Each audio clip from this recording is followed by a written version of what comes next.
Hello साथीहरू, स्वागत छ तपाईँहरूलाई मेरो नयाँ भिडियोमा। आज म चाहिँ छु जाजरकोट र जाजरकोटमा चाहिँ म हिजोसम्म अर्को ठाउँमा थिएँ। आज चाहिँ अर्को छु। यो रहेको छ मेरो एक हप्ताको बसाइ गर्ने होटल। अनि यो रहेको छ रुमहरू। म सिङ्गल छु तर डबल बेड। यो बेड चाहिँ म भर्खरै सुतेर उठेको होइन बिग्रिसकेको चाहिँ यता चाहिँ यो ठिक छ। अनि यहाँ चाहिँ मेरो टेबल भइहाल्यो। अनि त्यसपछि म आज नयाँ कुरा देखाउनेवाला छु के त भन्दाखेरि म चाहिँ गाउँमा जन्मिँदाखेरि हुर्किँदाखेरि यस्तो कहिले देखाएको थिएन। सो आज फर्स्ट टाइम हेर्न सक्नुहुन्छ यो टोइलेट होइन। टोइलेटमा चाहिँ पानीको धारा छ, एउटा चाहिँ माथि सावर धारा छ नुहाउनुको लागि, अनि एउटा तल छ। र यसमा चाहिँ नयाँ कुरा के छ भन्नुहुन्छ भने यहाँ चाहिँ यो बटन छ होइन, यो पानी अन अफ गर्ने। र यहाँ नजिक चाहिँ म आएर कन्फ्युज भएँ कि धेरै पछि मैले चाहिँ थाहा पाएँ।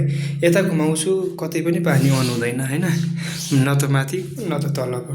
अनि त्यसपछि फेरि यतातिर अन गर्छु कतै पनि पानी आउँदैन क्या। अनि त्यसपछि यसलाई चाहिँ पानी कसरी अन हुँदो रहेछ भन्दाखेरि यसरी यता तान्दाखेरि तलको पानी आउँदो रहेछ होइन। अनि यसलाई चाहिँ फेरि हामीले यसलाई अनै गरिराख्ने, तलको पानी आइरहेको छ।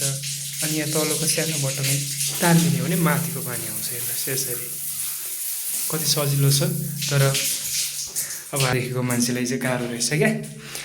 त्यो भएर so thank you so much साथीहरू, अन्तिमसम्म हेरिदिनु भयो। र तपाईँहरू पनि कहिले कतै कन्फ्युज हुनुभयो भने चाहिँ बुझिराख्नुहोस् है त।